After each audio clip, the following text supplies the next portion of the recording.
아멘. 1절 2절을 보십시다. 그 후에 예수께서 디베랴의 갈릴리 바다 건너편으로 가시매 큰 무리가 따르니 이는 병자들에게 행하시는 표적을 보았음이로라. 당연할 수밖에 없긴 하겠으나 나는 예수를 왜 따르는지 그리고 잘 따르고 있는지 질문해 보게 하는 말씀이잖아요. 구원의 감격 때문인가, 받은 은혜 때문인가, 아니면 받을 은혜 때문인가.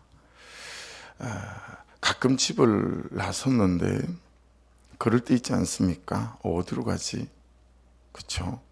배가 출출해서 뭘 먹어야 되겠다 싶어서 가족들이 함께 집을 나섰는데 뭐 먹을까? 근데 여러분 그게 때로는 5분이 걸리고 10분이 걸릴 때도 있지 않습니까? 메뉴를 정하는데도 한참 시간을 보낼 때가 있지 않습니까? 그러니까 그런 것들이야 그럴 수 있겠지만 만일에 여러분 이 아침에 누군가가 근데 예수를 왜 믿어요? 라고 하는데 글쎄요, 그러게요. 제가 예수를 왜 믿을까요?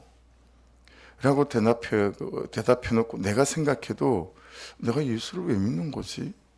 여러분 어떤 이런 질문이 되어지고 내가 속히 편한 대답을 할 수 만일에 없다면 여러분 조금 생각해 봐야 되지 않을까요?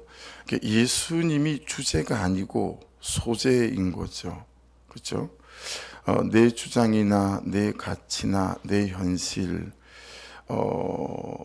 이제 그게 우리가 이렇게 함몰되어져 있을 때 그냥 예수님을 믿고 예수님을 내가 따라가는 것들에 대해서 얼른 내 대답이 이제 잘 나오지 않는 거죠. 이 사람아 지금 그게 문제야. 얼른 대충 입고 나와. 이렇게 여러분 말하실 때 있으시잖아요. 아니 당신은 밤 10시에 집 앞에 있는 24시 편의점에 콜라 하나 사러 가면서 무슨 풀 메이크업을 하는 거야. 여러분 근데 이런 사람들이 있지 않나요? 근데 이게 나일 수 있다라고 하는 거죠. 그러니까 예수를 믿고 예수를 따라가는 게 우리의 삶의 전부인 것처럼 되어져 있음에도 불구하고 마치 밤 10시에 바로 집 앞에 있는 편의점에 콜라 하나 사러 가면서 풀 메이크업을 하고 앉아 있는 것처럼 내 삶의 주제나 목적이 예수 믿는 것하고는 전혀 다른 이런 어떤 삶의 모습을 갖고 있을 수 있다라고 하는 거죠. 내가 예수를 왜 믿는지, 왜 따르는지 이 질문에 대한 대답이 잘 살아 있어야 되겠다라고 깨달았습니다. 선명해야 하는 거겠죠. 그렇지 않으면 우리가 자꾸 딴짓을 하게 되는 것 같아요. 네. 쓸데없는 곳에 내 시간, 쓸데없는 곳에 내 재정, 쓸데없는 곳에 자꾸 내 열정과 삶을 이렇게 내어주거나 빼앗기고 살아가는 것 같다라고 하는 거죠. 그래서 내 삶을 살아가는 이유를 진단하게 하는 질문이 당신은 왜 예수를 따라가는 거죠? 이 사람들은 표적을 받기 때문에 따라간다고 하잖아요. 나는 왜 예수를 따라가고 있고 왜 믿는 걸까? 그렇죠? 그래서 여기 나오는 표적이라는 단어 있잖아요. 이건 세메온이라는 단어인데 예수님께서 이런저런 이적으로 내가 메시아다라고 하는 것을 말씀해 주시는 표적을 말하는 거예요. 예.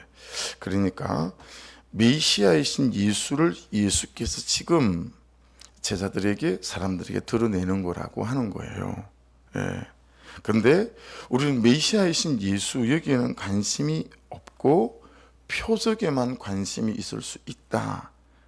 이게 여러분 무슨 차이를 만들어낼까요? 우리가 예수 그리스도나 복음 여기에는 관심이 없고 표적에만 관심이 있다는 얘기는 그냥 부자 되는 거, 성공하는 거, 형통한 거 이런 것에만 관심이 있는 거하고 너무 비슷하다라고 하는 거죠. 그러니까 여러분 보세요. 예수님이 말씀하시는 삶의 목적이나 또 삶의 방식이나 삶의 방법 이런 것에는 별로 관심이 없고요. 그냥 세속적, 세상적 세계관과 가치관 안에서 내가 부자 되는 것이나 내가 성공하는 것이나 내가 평안한 것이나 이게 예수 믿는데 예수 믿는 이유가 되기 십상이다라고 하는 거죠. 그렇게 되면 예수를 믿긴 믿는데 예수는 없어요. 그죠. 복음은 없는 거죠. 그냥 예수를 믿는 목적 자체가 전혀 다른 것일 수 있다라고 하는 부분 안에서 예수가 목적이 아니고 그냥 나를 행복하게 하는 수단 또는 도구나 통로 정도. 그렇게 되면 그분의 말씀에 순종할 이유가 별로 없어지는 거예요. 그렇잖아요. 왜냐하면 대가 지불을 해야 되는 것들이 예수가 목적이 될 때는 많으니까요. 네가 또 옳고 그름을 따지지 말고 참아야 되고 기다려줘야 되고 그는 나보다 옳도다 해야 되고 이런 것들이 얼마나 에너지가 들어갑니까? 여러분 일하는 에너지보다 그는 나보다 옳도다라고 하려면 엄청 에너지가 많이 들어가잖아요. 그리고 들을 말을 들었습니다. 이것도 여러분 정말 몸살을 걷는 에너지가 들어가지 않으면 들을 말을 들었습니다가 잘 안 되잖아요. 황당한 얘기들을 많이 하니까요. 그러니까 예수 그리스도가 목적이 되지 않으면 그분의 말씀에 순종할 이유가 별로 안 생기는 거죠. 헌신할 이유도 없고 충성할 이유도 별로 없는 거고요. 말씀 때문에 손해보는 일, 그런 일을 왜 하고 살겠습니까? 그냥 내만 알고 살면 되는 거니까요. 그러니까 그런 부분 안에서 예수가 목적되지 않으면 내가 따라가는 이유가 다른 것이 되게 되면 우리의 삶이 정말 복음이 없고 예수가 없는 삶으로 살아가기 십상이다라고 하는 부분에 있어서 이 사람들은 표적을 보고 예수를 쫓았는데 나는 왜 예수를 믿고 예수를 따라가고 있는 거지? 라고 하는 질문 던져보고 정말 내가 예수를 믿는데 예수는 없는 그래서 딱히 순종할 이유도 모르겠고 내가 딱히 대가지불 해야 될 이유도 모르겠는 그런 순간순간 집을 나섰는데 어디로 가시? 이런 어떤 느낌은 아닌지 오늘 말씀에서 우리를 또 돌아봐야 되겠다라고 하는 거죠.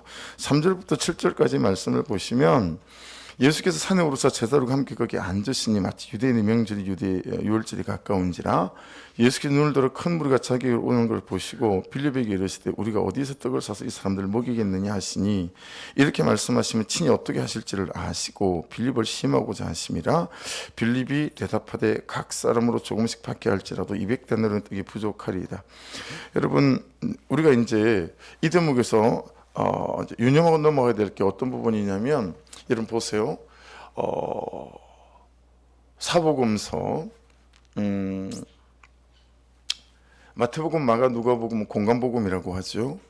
그리고 이제 요한복음을 따로 떼어서 사복음이라고 하는데 여기에는 여러분 예수님하고 제자들이 등장을 하잖아요.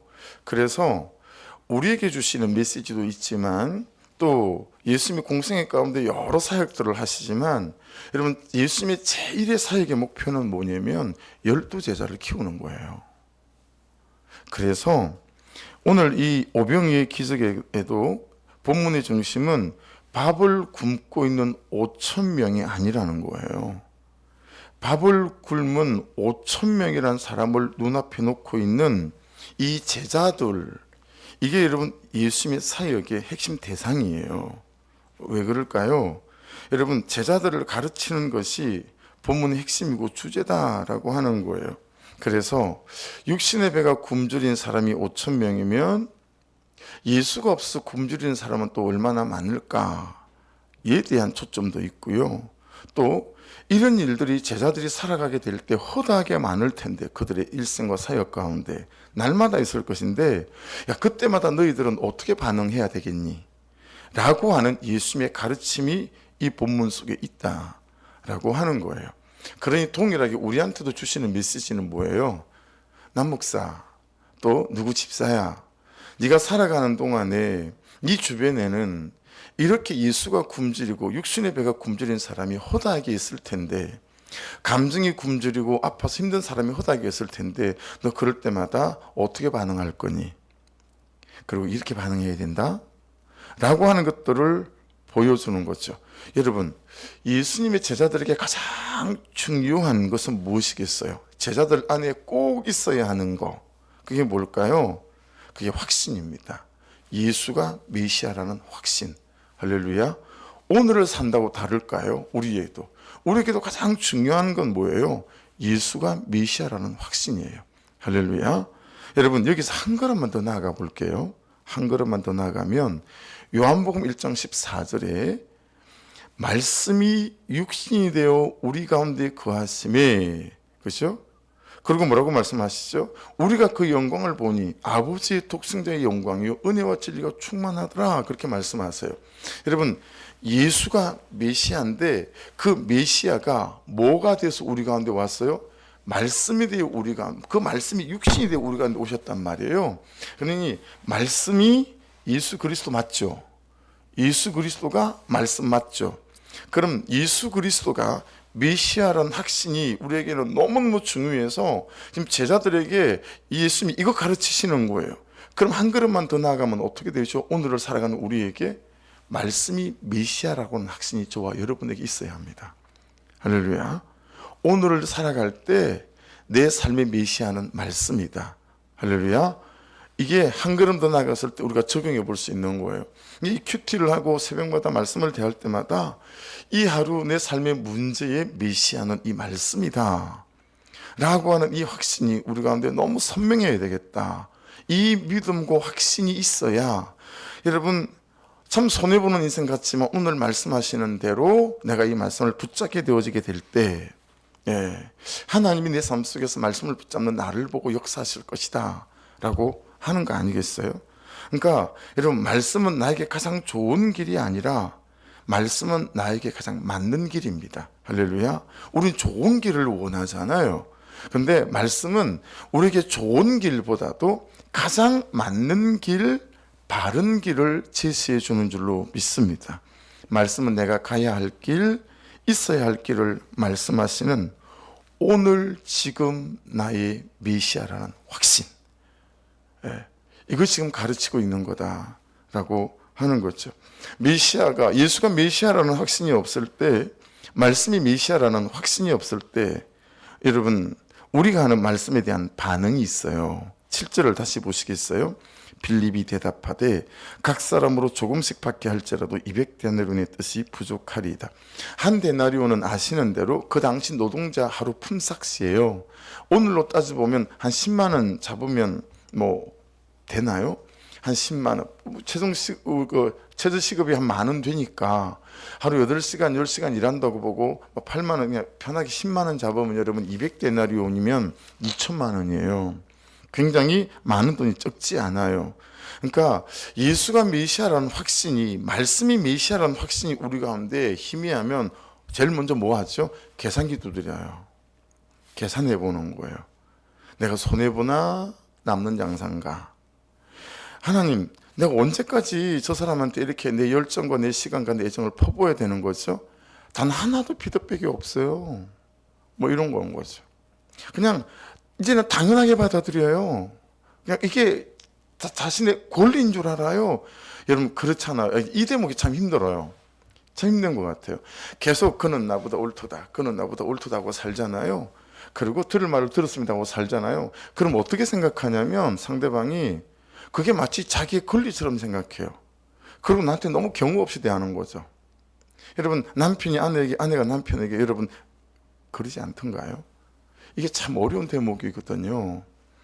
그러니까 여러분, 계산기부터 두드리는 거예요. 그가 그러든 말든 말씀이 메시아이기에 나는 그냥 말씀대로 그는 나보다 옳도다고 살아가면 이 말씀이 역사하실 거라고 하는 이 확신이 우리 가운데서 희미하면 자꾸 계산기를 두드리는 거예요. 그럼 계산기 두드리는 걸 지혜라고 얘기하시면 곤란합니다. 계산기 두드리는 건 그냥 계산하는 거지, 그건 지혜 아닙니다. 한 걸음 더 나가 볼까요? 계산기 두드리는 건 불신앙이에요. 그리고 계산기 두드리는 건 불순종이에요. 그렇지 않아요? 말씀이 말씀하시는데 내가 자꾸 계산하는 거니까요. 여러분, 정말 그것보다 좀 더 나쁜 건 뭐냐면 기브 앤 테이크예요. 기브 앤 테이크. 날 미워하는 사람, 안 좋아하는 사람, 불평하게 하는 사람, 섬기고 나누고 함께 있어주고 수고하고, 이 사랑한 것만 우리 하나님에게는 계산이 되지 않을까라고 하는 거죠. 그러니까 여러분, 이런 거 아니겠어요? 여러분이 받은 구원과 제가 받은 구원, 이건 참 하나님 그분의 은혜로 탕감받은 거잖아요. 그렇죠? 말씀에 있는 대로 그 은혜로 탕감받은 거예요. 그러니까 우리가 빚이 없으나 따져보면 은혜로 탕감받은 그런 빚이 너무 크고 갚을 수 없는 빚이 우리에게 있는 거죠. 그러니까 내가 사는 삶은 그 받은 은혜를 감히 갚을 수 없는 빚이지만 그 내가 받은 은혜 만분의 일, 백만분의 일을 갚는 삶이라고 하는 거죠. 손해보는 삶이 아니라 말을 바꿔볼게요. 갚는 삶이라는 거예요. 하나님께 은혜로 구원을 받아서 눈에 안 보이지만 내가 하나님에게 너무 큰 빚을 지고 있는 거예요. 그래서 하나님, 나는 맨날 어떻게 손해보는 삶을 살아야 돼요? 근데 그게 아니고 나는 맨날 내 진빚을 갚는 삶을 사는 거라는 거죠. 하나님 100을 주는데 1을 안 줘요. 그러면 안 되는 거죠. 이해되시죠? 그러니까 우리는 그 받은 은혜를 갚는 삶을 사는 거예요.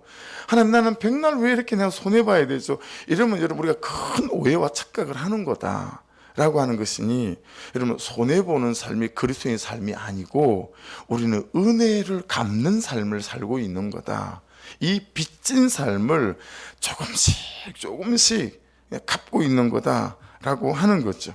100명에게 그러고 살았는데 하나님의 계산기에는 계산이 안 되고 다 뱉어내는 거예요. 기브앤테이크로 생각하고 살면. 하나님 이거 했어요, 저거 했어요. 계산기에 집어넣었더니 하나님의 계산기가 다 뱉어내는 거예요. 야, 이거 계산할 거 없다, 이거 계산할 거 없다, 뭐 이런 거죠. 여러분, 계산이 되는 것은 하나님의 계산기에 내 수고가 들어가고 내 재정이 들어가고 그리고 내 열정이 들어가면서도 여러분 생색내지 않을 때 하나님, 내가 받은 은혜에 대해서 이 만분의 일이라도 이러고 갚고 살게 하셔서 감사합니다. 십자가에서 나를 따지지 아니하시고 나를 위해 죽어주신 그 사랑에 대한 100만분의 1이 되면 하나님, 내가 그렇게 오늘 또 그냥 조금 눈꼬리만큼 또 그렇게 이 은혜의 빚진 자로 살아가게 하셔서 감사합니다. 할렐루야. 이게 우리의 삶이다 라고 하고 볼 때 과연 우리가 누구에게 생색을 낼 수 있겠느냐 라고 하는 것들이 깨달아지는 바이다 라고 하는 것입니다. 그래서 주신 사람에서부터, 주신 삶에서부터 우리가 은혜를 구할 수밖에 없는 이유고, 성령의 충만을 구하는 삶이 가장 먼저 있어야 되는 거죠. 왜냐하면 그렇지 않으면 이런 중심이 안 되잖아요. 자꾸 계산기 두드리고 기브앤테이크를 생각하고 생색을 내니까, 여러분 정말 저와 여러분이 날마다 은혜 충만, 성령 충만하기를 주 이름으로 축복합니다. 그러지 않으면 생색내는 삶은 그냥 우리의 본질적인 삶이 될 수밖에 없으니까요. 8절 9절 보십시오. 제자 중 하나고 시몬 베드로 형제 안드레가 예수께 여짜오되 여기 한 아이가 있어 보리떡 5개 물고기 2마리를 가지고 있나이다. 그러나 그것이 이 많은 사람에게 얼마나 되겠사옵나이까. 여러분, 보리떡 5개하고 물고기 2마리의 가장 중요한 핵심은 뭘까요? 이 사소하고 작아 보이는 이것이 이 이적과 표적의 시작이 되어줬다라고 하는 것입니다. 보리떡은 그 당시 가장 가난한 사람들이 먹던 거래요. 그러면 요즘으로 치면 어떤 걸까요?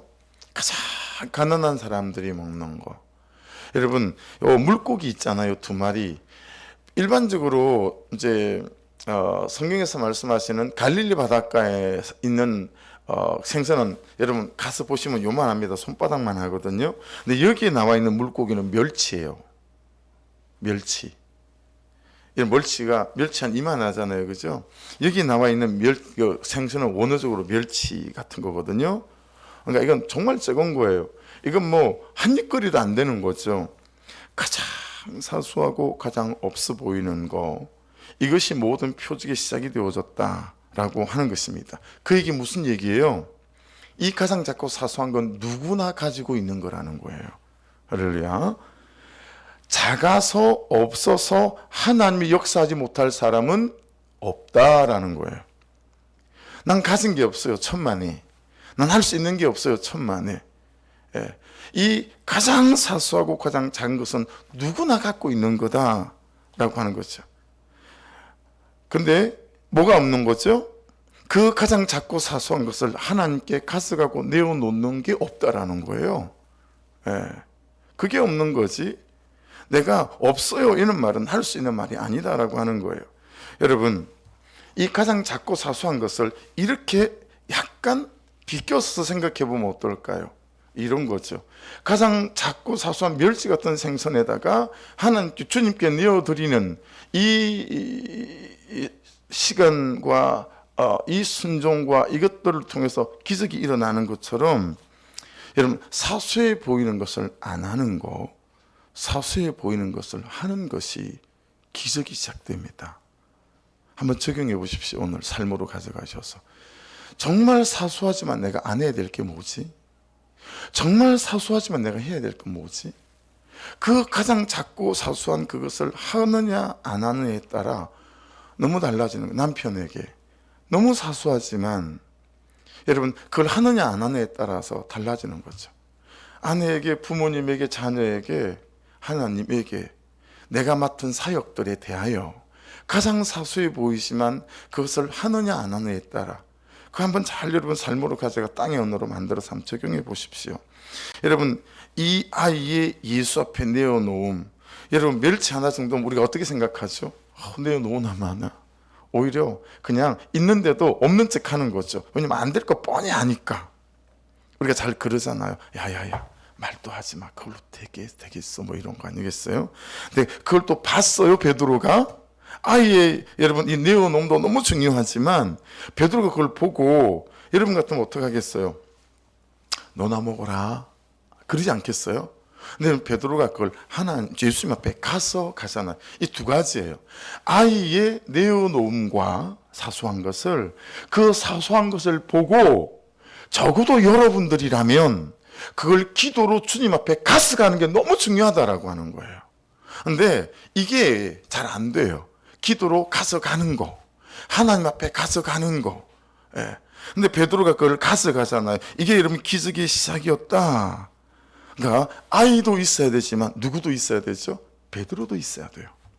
그래야 여러분 가정에, 우리 공동체에 기적이 일어나요. 예. 그러니까 여러분이 아이도 되어야 하고 여러분이 베드로도 되어야 됩니다. 그렇죠? 그래야 내가 서 있는 장소에서 메시아이신 예수 그리스도의 표적들이 나타나야 된다. 나타날 수 있다라는 거죠. 그래서 여러분 기도를 보태는 사람이 되십시다. 사소한 것에 내 기도를 보태는 거예요. 아주 없는 것에 내 믿음을 보태는 거예요. 정말 안 될 것 같은데 그게 내 헌신을 좀 보태보는 거예요. 할렐루야. 그게 베드로예요. 그래서 이 조그만 기도를 보태는 사람이 너무 중요합니다. 우리 공동체 안에 이 헌신을 보태주는 사람이 너무 중요합니다. 그때 뭔가 기적이 일어나는 거죠. 성전 이전에도 마찬가지예요. 그렇죠? 그래서 여러분, 우리 이 말씀 한번 생각하며 넘어갑시다. 마태복음 18장 20절. 두세 사람이 내 이름으로 모인 그곳에 나도 그들 중에 있느니라. 할렐루야. 아이가 있었고 베드로가 있었으니 2명 됐죠. 그게 기적의 시작이었습니다. 그러니까 여러분하고 제가 갖고 있는 사소한 것을 사소하게 생각하시면 안 되고, 사소해 보이지만 그걸 주님 앞에 가져와 내어드리고 기도를 보태고 믿음을 보탤 때 예수가 역사하시고 말씀이 역사하시는 줄로 믿습니다. 그게 오늘 말씀의 중요한 포인트겠죠. 10절 보십시다. 예수께서 이르시되 이 사람들로 앉게 하라 하시니 그곳에 잔디가 많은지라 사람들이 앉은 수가 5,000명쯤 되었더라. 제가 가장 많이 은혜 받은 말씀은 오늘 10절이에요. 저의 키벌서는 10절이에요. 여러분, 예수께서 이렇게 사람들을 앉게 하라. 이게 깨달아지는 거예요. 여러분, 예수께서 막 뭔가 하시려고 하는데 제자들이 어떤 의미냐면 웅성 하는 거죠. 되겠어? 뭐 하시는 거야 지금? 아니 멸치 2마리 갖고 지금 예수님 뭐 하시겠다는 거야? 뭐 막 그냥 이런 거예요. 근데 여러분, 예수님이 이 사람들로 앉게 하라. 이건 뭐겠어요? 이제 예수님께서 한 사람도 빠짐없이 내가 다 먹일 테니까 너 준비해라. 할렐루야. 저는 이 말씀이 너무 은혜가 되는 거예요. 야, 성전 이전을 위해서 기도하는데 내가 진짜 하실 줄 믿고 준비하는 게 없구나. 준비해야 될 게 막 생각이 여러 가지가 나는 거예요. 여러분, 어떤 기도 제목을 갖고 계시죠? 안 될 것 같은 기도 제목들 말이에요. 근데 지금 안 될 것 같으니까 제자들이 아무 생각이 없어요. 그냥 막 중구난방이에요. 근데 예수님이 이 사람들로 앉게 하라. 이제 하나님이 하시겠다라는 거죠. 주님의 마음이고 계획이고 뜻이에요. 그러니 다 앉게끔 하라는 거예요. 예외를 두지 않고 내가 다 먹이겠다라고 하는 거죠. 나는 안 되겠지, 그 사람은 안 되겠지, 우리는 꼭 예외를 두잖아요. 여러분, 말씀을 따라 순종할 때 예외는 없습니다. 할렐루야. 여러분, 말씀이 말씀하시면 말씀이 하실 줄 믿고 준비해가는 저와 여러분이 되십시다. 여러분, 제가 제자훈련을 칼 세미나를 굉장히 늦게 받은 축에 속하거든요. 왜 그랬냐면 제자훈련은 여러분 50세 이상이면 제자훈련을 받지 않습니다. 왜 그러냐면 해보니까 10년 20년 해보니까 50세 이상이 넘으면 제자훈련이 안 되더래요. 임상을 해보니까 사람들이 안 변하더래요. 자기가 갖고 있는 견해와 완고함을 절대로 안 바꾸더래요. 그래서 오카노 목사님이 50 이상은 제자훈련을 받지도 말아라. 완전 열정 낭비고 시간 낭비고 인간들이 바뀌지 않더라. 저 오카노 목사님을 제가 스승이라고 생각하는 존경하는 분인데 그 말 듣고 제가 제자훈련을 안 했어요. 왜냐하면 제가 믿는 바는 모든 사람은 변한다라고 하는 것이었기 때문에 그렇습니다. 근데 큐티 목회를 하면서 이게 이제 한 번 더 깨달아졌죠. 내가 무슨 사람을 변화시켜. 그냥 변화될 것 같지도 않고 변화되지도 않고 언제 변할지 모르는 그분하고 그냥 같이 살아가는 게 이게 목회구나 라고 하는 거죠. 그런 부분 안에서 사랑하는 여러분, 하나님이 하실 일이기에 예외를 두지 않고 저나 여러분들이나 다른 사람들이나 그냥 하실 줄 믿고 말씀을 따라 여러분 순종해 가기를 주의 이름으로 축복합니다. 그래서 이렇게 거기 뒤에 그곳에 잔디가 많은지라 사람들이 안전히, 굳이 잔디가 많았다는 표현을 왜 할까요? 성경은 참 재밌지 않아요? 이건 사람들이 막 이렇게, 그렇죠? 잔디가 있으면 앉기가 좋아요, 안 좋아요? 사람들이 안전히, 이 말은 그냥 순종했다라는 거예요. 순종을 말하는 것입니다. 여러분, 말씀을 믿는 확신과 순종이 세상을 구하라고 우리에게 주신 능력의 원천인 줄로 믿습니다. 할렐루야. 말씀을 믿는 확신과 순종. 11절을 보십시오. 놀라운 원리가 하나 있는데 예수께서 떡을 가져 축사하신 후에 앉아있는 자들에게 나눠주시고 물고기도 그렇게 그들의 원대로 주시니라. 여러분, 가져라는 단어에 동그라미를 쳐보십시오. 예수께서 떡을 가져, 람바노라는 단어인데 여러분, 무에서 유를 창조하지 않으셨고 그 사소해 보이고 말도 안 되는 가장 가난한 음식 보리떡하고요, 멸치 같은 생선 2마리를 가지고 기적이 시작이 됐다라고 하는 것입니다.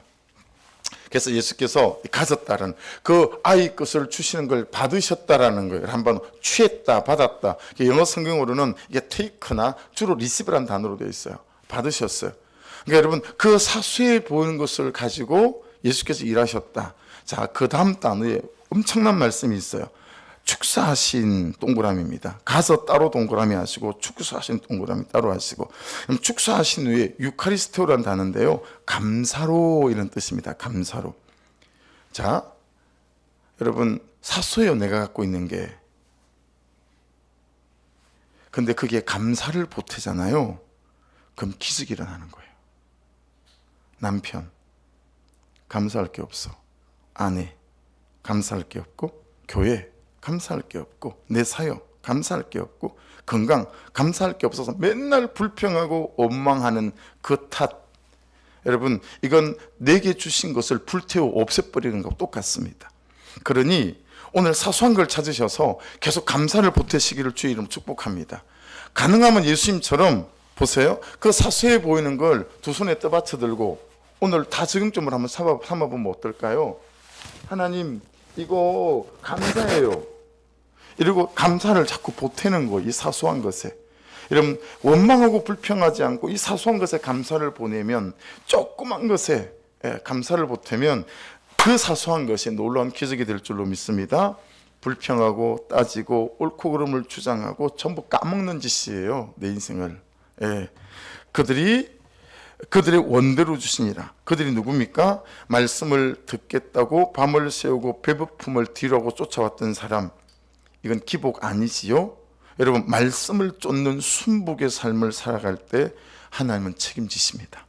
할렐루야. 그들을 배부르게 원대로 주시니라 그랬잖아요. 원대로 주시니라. 그렇죠? 예. 그러니까 말씀을 쫓는 순복의 삶을 살 때 하나님이 책임져 주시는 은혜가 있을 줄 믿습니다. 12절 조각 거두는 건 낭비하는 거 싫어하신다는 거 말씀하시는 거고, 13절에 보리떡 5개를 먹고 남은 조각 12바구니에 찼더라.